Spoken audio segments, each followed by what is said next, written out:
मेरा नाम अमर सिंह बुलानी है, मेडिकल स्टोर है। पहले पहले तो मैं बहुत खुश हुआ, इसलिए मैं आप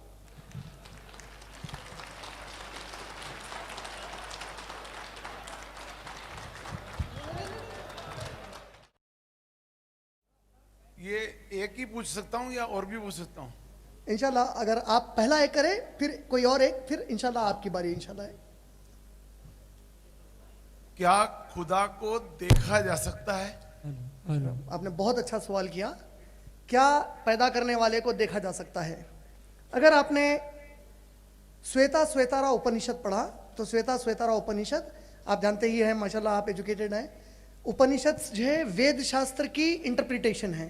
श्वेता श्वेतारा उपनिषद चैप्टर नंबर 4 वर्स नंबर 20 में बताया गया है कि कोई भी आंख उसको नहीं देख सकती। और ऐसा ही सूर्य अनाम सूरह नंबर 6 की आयत नंबर 103 में कहा गया है, ला तुद्रिकुल अब्सार, कोई विजन उसको देख नहीं सकती। इस्लामिक कॉन्सेप्ट देखने का यह बताया गया है कि जब मर जाएंगे और जब डे ऑफ जजमेंट पे उठाए जाएंगे, जो लोग जन्नत में जाएंगे, अल्लाह ने कहा जब मैं हेवन में हेवन वाले लोगों को भिजाऊंगा तो उन्हें मैं पैराडाइज और उससे भी बड़ी चीज दूंगा। द प्रॉफिट सल्लल्लाहु अलैहि वसल्लम को उनके कंपेनियंस ने पूछा, O prophet the heaven itself is such a great reward, उससे बड़ी क्या चीज हो सकती है? तो प्रॉफिट सल्लल्लाहु अलैहि वसल्लम ने कहा उस दिन जन्नत में अल्लाह अपने चेहरे के सामने का नूर वाला लाइट वाला पर्दा हटाएगा ताकि जो इंसान बगैर देखे उसे मानते थे अब वहां राजी होकर उसे देखे, और अल्लाह कहेगा मेरे बंदो तुम पर सलामती हो, आज मैं तुमसे राजी हो गया, तुम मुझसे राजी हो जाओ। मैं इन किताबों की मानूं, मैं इन किताबों की मानूं या अपने अनुभव की मानूं? जी आपने बहुत अच्छा सवाल किया है।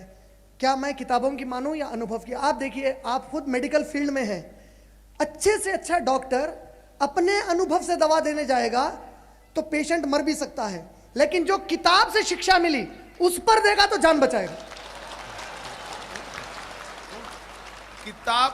किताब से अर्थ तो मैं अपने निकालूंगा। जी आपने बहुत सही कहा। इसीलिए कुरान ने मुस्लिम्स को कहा है, जैसे मैं बता रहा था अपने लेक्चर में, सूरह अहज़ाब सूरह नंबर 33 की आयत नंबर 21 में अल्लाह ने कहा लक़द काना लकुम फी रसूलिल्लाहि उस्वतुन हसना, अल्लाह ने आप सबके लिए प्रॉफिट मोहम्मद की लाइफ में बेस्ट एग्जाम्पल की स्केल बना दी है। तो मुस्लिम्स को अल्लाह ने सूरह बकरा सूरह नंबर 2 की आयत नंबर 137 में कहा फ़ाइन आमनु बेमिस्ली मा आमनतुम बिही फ़क़द इहतदौ, अगर ये पूरे इंसान ओ प्रॉफिट आपके और आपके साथियों की तरह इस्लाम पर चलते हैं तो फिर ये राइट पाथ पर हैं। अगर हट जाते हैं उस पाथ से तो ये लोग आपस में ग्रुप्स बनकर डिवाइड हो जाएंगे, हर कोई अपना इंटरप्रिटेशन बताएगा, लेकिन तब भी सही चीज तो बची रहेगी। मिसाल के तौर पर एक टीचर ने 20-25 बच्चों को लाइन डालना सिखा दिया, कई बच्चे गलत डालते हैं, लेकिन जिस बच्चे के पास स्केल है उसके पास लाइन सही डालने का नक्शा बच जाएगा। इसी तरह जो कोई प्रॉफिट मोहम्मद सल्लल्लाहु अलैहि वसल्लम को रेप्लिकेट करेंगे, इमिटेट करेंगे, इंशाअल्लाह वो लोग गलत पाथ पर नहीं जाएंगे। उनके वो पूरी चीजें जिस तरह कुरान प्रिजर्व्ड है उस तरह उनकी भी चीजें प्रिजर्व्ड है। और हम अनफॉर्चुनेटली मुस्लिम्स ये हमारे नॉन मुस्लिम भाइयों को बताने में फेल हो चुके हैं एज अ होल कि एक्सेप्ट कुरान किसी और धार्मिक किताब का ओरिजिनल जो कॉन्टेक्स्ट है, ओरिजिनल जो वर्ड्स है वो प्रिजर्व नहीं है। तो ये स्केल का काम करता है। अगर इस एतबार से देखें तो मेरे अनुभव की अहमियत नहीं है बल्कि प्रॉफिट और उनके कंपेनियंस की अहमियत है। I hope answer your question. अगर आप परमिशन दे तो can I take question from जी जी मैंने आपके पांव छुए जी।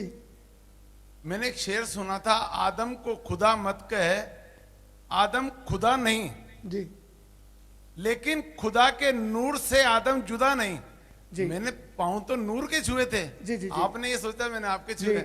आपने बहुत अच्छी बात बताई। मैं आपकी बात के लिए नहीं, मैं जानता हूं बाज इग्नोरेंट मुस्लिम्स को जानता हूं, बाज इग्नोरेंट मुस्लिम्स हैं। ये लोग इसी शेर को कैसा कहते हैं, खवाली में भी है, पाकिस्तान के खवाल के, बाखसम वो खुदा नहीं, प्रॉफिट मोहम्मद सल्लल्लाहु अलैहि वसल्लम के बारे में बोल रहा है, बाखसम वो खुदा नहीं, खुदा की कसम खुदा से जुदा नहीं, but by God he is not separate from God. तो मैं एक ऐसे ही आदमी से बात कर रहा था, I am not talking about you, please don't feel offended. मैं उसको समझाने बोला कि तू अपनी माँ को जाकर बोलेगा कि अम्मा ये बाजू वाले जो नेबर है ना, इन्हों कसम है, इन्हों अब्बा नहीं है, मगर खुदा की कसम अब्बा से अलग भी नहीं है। बोले तो एक खाली शेर पढ़ना चाहता हूं। और मैं बताना चाहता हूं कि ये जो नहीं, चदरा आप है, क्या वो पॉइंट क्लियर कर देता हूं। अल्लाह ने कुरान में सूरह बकरा सूरह नंबर 2 आयत नंबर 30 से 38 तक कहा, हमने आदम को मिट्टी से पैदा किया और इंसान को मिट्टी से बनाया। इस्लाम कहता है कोई किसी के सामने नहीं झुकेगा, इवन प्रॉफिट मोहम्मद सल्लल्लाहु अलैहि वसल्लम के सामने नहीं झुक सकते सिवाय अल्लाह के।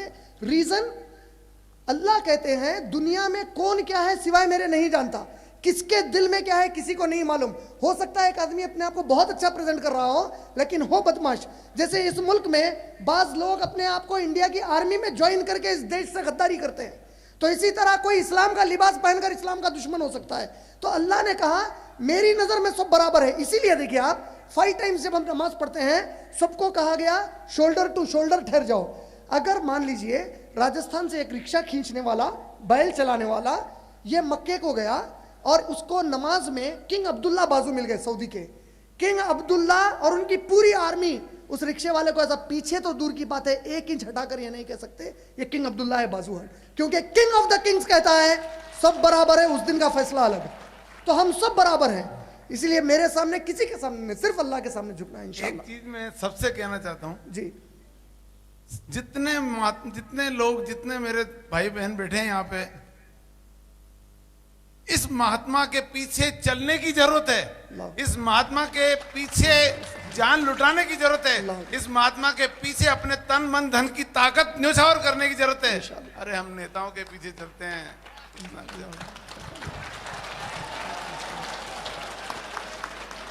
माशाल्लाह। शुक्रिया भाई। मैं एक छोटी सी दुआ पढ़ना चाहता हूं जो अबू बकर सिद्दीक रजी अल्लाह तआला अन्हु पढ़ा करते थे।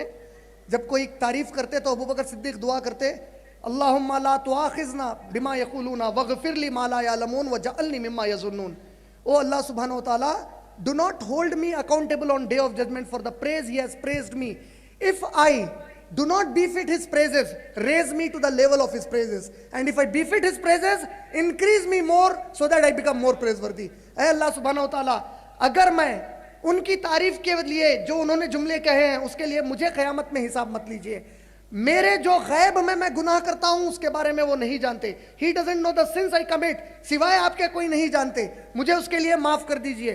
और अगर मैं उनकी तारीफ पर बैठता हूं मुझे और आगे बढ़ा दीजिए, अगर मैं उनकी तारीफ पर नहीं बैठता तो उनके तारीफ के लायक बना दीजिए। आमीन या रब्बल आलमीन। सर मेरा नाम नवीन जेठी है, मैं बोरखेड़ा 12 रोड में रहता हूँ। जी जी मेरे प्रश्न को अब अदरवाइज मत लेना, जी जी सबसे पहले तो ये, जी और मैं आपके बराबर वो ज्ञानी और फिलोसफर तो हूँ नहीं। जी जी नहीं ऐसा मत बोलिए। मेरे मन में जो प्रश्न आया है, एक आम आदमी, एक छोटे जो सामान्य बुद्धि वाला जो होता है उसका प्रश्न है, कॉमन सेंस का। सर आपने बताया कि सभी समस्याओं का समाधान जो है इस्लाम में है, सबका मूल इस्लाम में है। जी और सर आपने अभी ये कहा कि मुसलमान जो है पिछड़ा हुआ है, तो ये कैसे संभव है सर? जी। आपके पास बहुत अच्छी शिक्षा है जी। और एक लंबा समय बिल्कुल। आपने इतिहास बताया, आपने ये बहुत लंबे अच्छा, समय से आपने बहुत अच्छा सवाल किया। फिर थैंक यू सो एक मच। मिनट जी फिर भी मुसलमान पिछड़ा हुआ क्यों है? गलती कहाँ हो रही है? जी आपने बहुत अच्छी बात कही। अब इसको सर आप यूं है कि बीज बहुत अच्छा है, अच्छी क्वालिटी का है, तो फिर ये फसल, जी आज की फसल इतनी जो है संदेह में क्यों है? इसके थैंक यू बारे सो में मच। जरा आप थैंक यू सो मच। भाई ने बहुत अच्छा सवाल किया है और ये हम मुसलमानों के लिए लम्हे फिक्र है, हमें सोचने वाली बात है कि एक बानों में हमारे बुरे आमाल की वजह से हमारे गैर मुस्लिम भाई अल्लाह की किताब, अल्लाह और अल्लाह के नबी से दूर हैं। आज अल्लाह हमारी हिफाजत फरमाए, अल्लाह हमें इन सब के लिए रहनुमाई देने वाले बना दे इंशाअल्लाह। आप एक चीज देखिए, बाज बच्चे अच्छे से अच्छे स्कूल में पढ़ते हैं लेकिन फेल हो जाते हैं। क्यों? सिलेबस वही, आईआईटी में आएंगे, यहां से कोई निकलेगा तो उनको गूगल वगैरह 2-2 करोड़ की नौकरी देंगे और उन्हीं के क्लास में रोज बैठने वाला चपरासी भी नहीं बनेगा बाद में जाकर। रीजन, उसने अपनी पढ़ाई को सीरियस लिया, अपने लाइफ के पर्पस को और पढ़ाई के पर्पस को समझा, उस पर मेहनत की, अल्लाह ने उसकी मदद कर दी। मुसलमान को कहा गया तेरी लाइफ का पर्पस इसका प्रोपोगेशन है, इसकी प्रैक्टिस है। मुसलमान ये दोनों काम छोड़ दिया, अल्लाह ने मुसलमान को फेल करके छोड़ दिया। एक चीज। दूसरी चीज, आपने बिल्कुल सही कहा, जो बीज बोओगे वो फसल उठेगी, बिल्कुल सही है। मसला यहां पे ये है कि पानी जो डालने वाला है वो लाकर तेजाब डाल रहा है उठाने के लिए। ये पानी डालना चाहिए था कुरान और हदीस वाला, बदे पानी के तेजाब डालकर खत्म कर रहा है, बीज ही नहीं उग रही है। तो जब ये शुरू हो जाएगा इंशाल्लाह आपको वैसे ही मुसलमान मिलने शुरू हो जाएंगे जिन मुसलमानों की दुनिया एक जमाने में तारीफ करती थी इंशाल्लाह। आप जैसे लोगों की ड्यूटी बनती है, तो ऐसे लोग तो बहुत कम है। बिल्कुल नईन भाई अब मैं डबल रोल तो प्ले नहीं कर सकता जितना है कोशिश कर रहा हूँ माशाल्लाह। ठीक है sir, thank you. Thank you. जनाब ब्रदर इमरान साहब का कोटा की सरजमी पर मेरे मृत्यु स्थल पर आपका इस्तकबाल करता हूं। Thank you so much. Rajaram Jain, कर्मयोगी रावण सरकार, जी नगर निगम कोटा, हर वर्ष मेरा मरण स्थल है जी और यहां मैं अपनी मृत्यु को प्राप्त करता हूं श्री राम के हाथों। जी आज ये हमारा सौभाग्य है कि आप जैसी शख्सियत के चरण इस स्थल पर पड़े और कोटा के उन सभी मुस्लिम भाइयों का सौभाग्य है कि आपको सुनने का और समझने का अवसर मिला। Thank you so much, I am honoured. मैं आपके समक्ष कोई सवाल नहीं कर सकता।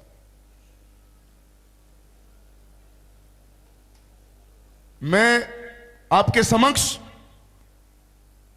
कोई सवाल नहीं कर सकता क्योंकि आपने सभी धर्मों की जो रिसर्च, जो तथ्य, जिस सत्यता के साथ में हम सबके समक्ष रखे हैं उसको झुटलाया नहीं जा सकता।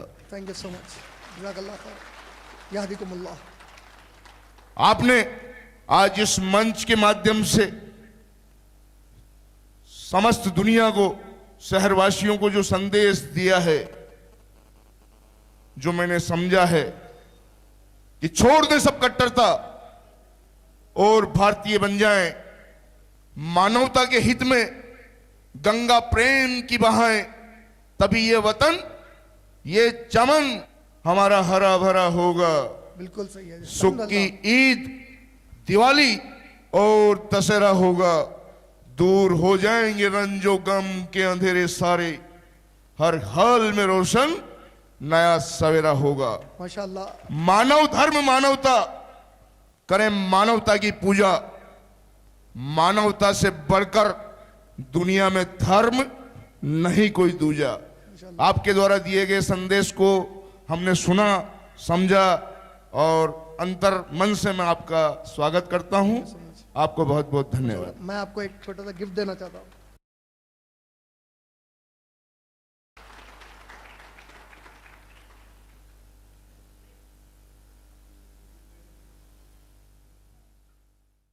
मैं शिव नारायण शर्मा आपसे कुछ सवाल जो मेरे मन के अंदर आपकी तमाम तकरीर को सुनने के बाद पैदा हुए। आपने अभी तक जो भी तकरीरें, दलीलें या जो भी सत्य प्रकट किया है पूरे ईमान के साथ, मैं उसको स्वीकार करता हूँ। Thank you so much. उसमें कोई दो राय नहीं है। सच को सच कहने में और सच को सुनने में भी आत्मा को जो मुझे आज बहुत ही हार्दिक आनंद मिला, मैं आपकी हार्दिक थैंक यू सो मच। मन से आपका स्वागत करता हूं। Thank you so much. मैं शिव नारायण शर्मा आपसे एक बुनियादी सवाल पूछना चाहता हूं जी कि क्यों आपको यहाँ से, जहाँ से भी आप जिस भी स्टेज से यहाँ पधारे हैं, जी एक कलाम पाक को लेकर के जी आपने जो तकरीरें दी, दलीलें दी, जी सल्लल्लाहु अलैहि वसल्लम मोहम्मद मुस्तफा साहब का वास्ता दिया, जी जी तो मेरी तो गुजारिश ये है कि उन तमाम मुस्लिम परिवारों के अंदर जी और उन तमाम इंडिया गवर्नमेंट से आप ये क्यों नहीं कहते जी कि हमारे मुस्लिम भाइयों, गैर मुस्लिम नहीं, हमारे मुस्लिम भाइयों को, जैसे हम 4 भाई हैं, 2 बहनें हैं, इस्लाम की तालीम जी जब जिस तरीके से आप उस इस्लाम में, उस कुरान शरीफ में पारंगत हुए, सारे विश्व को, हमारे कोटा के नागरिक बंधुओं को, माताओं बहनों को और मुझ जैसे व्यक्ति को आपने समझाया, मूर्ख व्यक्ति को, और आसान बात वो सभी धर्मों को तर्क से ही समझाया। इसी प्रकार अगर इस्लाम का जो प्रत्येक नागरिक है, प्रत्येक मुस्लिम भाई है, मोमिन भाई है, अगर वो कुरान शरीफ में पारंगत हो जाए और उसे फोर्स किया जाए तो उस सारे विश्व को मंत्र मुक्त कर सकता है और सत्य से अवगत करा सकता है, इसमें कोई दो राय नहीं। थैंक यू सो मच, जज़ाकल्लाह खैर। मैं तो यही गुजारिश करूंगा बहुत आपसे कि इंशाल्लाह आप इस पे फोर्स फरमाएं। जब भी ऐसा लोकतांत्रिक हमारा देश है भारतवर्ष, उसमें जब भी मतदान आए या हमारी बहन बेटियां जो इस्लाम को मानती हैं, उस दीन को जानती हैं और जानते हुए भी, वो बार बार गुजारिश करूंगा कि हमारे घर से ही शुरुआत हो, बिस्मिल्लाह पढ़ी जाए, माशाल्लाह। घर से ही सुभान अल्लाह के निकले बच्चे। आमीन, ऐसी मेरी आमीन, आपसे आमीन। तो इसी की शब्दों के जज़ाकल्लाह साथ थैंक यू मैं सो मच, आपका हार्दिक अभिनंदन। Thank you. मेरे लिए बहुत बड़ा ऑनर है कि आप लोग इतना वक्त निकाल के मेरे लिए यहाँ पे रहे, रुके, सुने, और आप लोगों ने जो माशाल्लाह जो मैं कहना चाहता था उसको पसंद किया। मेरी अल्लाह से दुआ है कि जो अल्लाह ताला का ये भेजा हुआ दीन हक है, ये आप सबके दिल में अल्लाह ताला उसी तरह उतार दे जिस तरह मोहम्मद सल्लल्लाहु अलैहि वसल्लम ने सहाबा के दिलों में उतार दिया था, इंशाअल्लाह। जैसे ये आपके मार्गदर्शक हैं, वैसे मेरे मार्गदर्शक हैं निरंकारी बाबा, और वो मेरे सदगुरु हैं। मैं उनका नाम अगर यहाँ पर नहीं लूँ तो मेरा कोई मतलब नहीं है। निरंकारी बाबा से मैं कुछ सीखा हूँ, और निरंकारी बाबा ने मुझे खुदा का साक्षात्कार कराया है। इसलिए एक शेर कहता हूँ मैं, शम्मा नूर अपना निखारे हुए है, वक्त अपनी जुल्फे संवारे हुए है, खबर कर दो साकी तुम सारे जहां को, खुदा आज घूंघट उतारे हुए है। मैं इनके अंदर खुदा के नूर को देख रहा हूँ, खुदा को देख रहा हूँ। अस्तगफुरुल्लाह, नहीं, आपसे बहुत रिक्वेस्ट है, मैं आपसे बहुत दिल से रिक्वेस्ट कर रहा हूँ, आप समझिए, मेरे रिलीजन का असल मैसेज यही है कि अल्लाह के जैसा कोई हो ही नहीं सकता। आप मदद की निशानी देख सकते हैं लेकिन अल्लाह नहीं देख सकते। अल्लाह बहुत होली है, ही इज अबव एवरीवन। मैं इसी बात का जी जी जी, जज़ाकल्लाह। किताब बड़ी या पैगंबर बड़ा, ये थोड़ा मेरे को सामने। जी, किताब बड़ी या जिंदा पैगंबर बड़ा। के लिए कैसा है, ये जो किताब है अल्लाह की, ये अल्लाह का एट्रीब्यूट है, और प्रॉफिट मोहम्मद सल्लल्लाहु अलैहि वसल्लम इस एट्रीब्यूट को पहुंचाने वाले हैं। और हम इस्लाम में मानते हैं, सूरह माइदा सूरह नंबर 5 की आयत नंबर 101 में अल्लाह ने कहा, O you Muslims, do not ask unnecessary questions, for the people before you ask these questions and Allah pulled away the faith from their heart. ऐ मुसलमानों, गैर जरूरी सवाल मत किया करो, तुमसे पहले कौमों ने ऐसे ही सवाल किए, हमने दिल से ईमान खींच लिया। हम लोग ये कहते हैं अल्लाह की सिफत अल्लाह की है और नबी भी अल्लाह के हैं, हम इनको ये बड़ा या ये बड़ा नहीं कहते, बस सिफत जो अल्लाह की है, बेशक वो अल्लाह से जुड़ी हुई है, उसका कोई मुकाबला नहीं।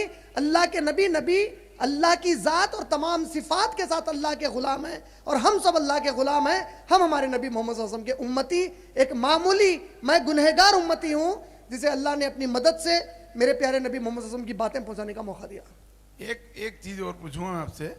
मेरे पास 3 कार्ड आए, किसी की बच्ची की शादी होती है, बच्चे की शादी होती है, तो हो सकता है वो आदमी 2 जगह से प्यारा हो, भाई लड़की वालों का कार्ड भी आता है, लड़के वालों का भी आता है जी हाँ, पर मेरे पास 3 आए जी हाँ, तो लड़की इसलिए मैंने सोचा भाई जाना पड़ेगा, क्योंकि प्यार करने लग गए हैं लोग, क्या पता ये बालियां काम कर रही हैं हाँ। तो इसमें एक बात जो लिखी थी, उससे ये महसूस होता है कि ये मजलिस मुसलमानों की है। उसमें लिखा था, कुरान पूरी मुश्किलात का, क्या गीता हमें ये नहीं सिखाती जिंदगी जीने की कला? ये मैं आपसे पूछूं। भाई ने सवाल किया है, क्या सिर्फ कुरान जिंदगी जीने की कला सिखाती है या गीता भी सिखाती है? बेशक, मैं जैसे पहले ही बोला, अगर आप मेरा लेक्चर गौर से सुन रहे थे, वेद शास्त्र वगैरह में भी अच्छी बातें आई हैं। एक चीज है अच्छी गुड स्टेटमेंट, एक चीज है कंप्लीट स्टेटमेंट। हम मानते हैं पिछली जितने किताबें आई, कुरान से पहले जो भी किताबें आई, they may have good statements, but Quran came as a complete statement. पहले की किताबों में जुमले अच्छे आए, मुकम्मल अच्छाई का जुमला अल्लाह ने कुरान के जरिए इंसानों को दिया। उम्मीद आपका जवाब मुकम्मल होगा।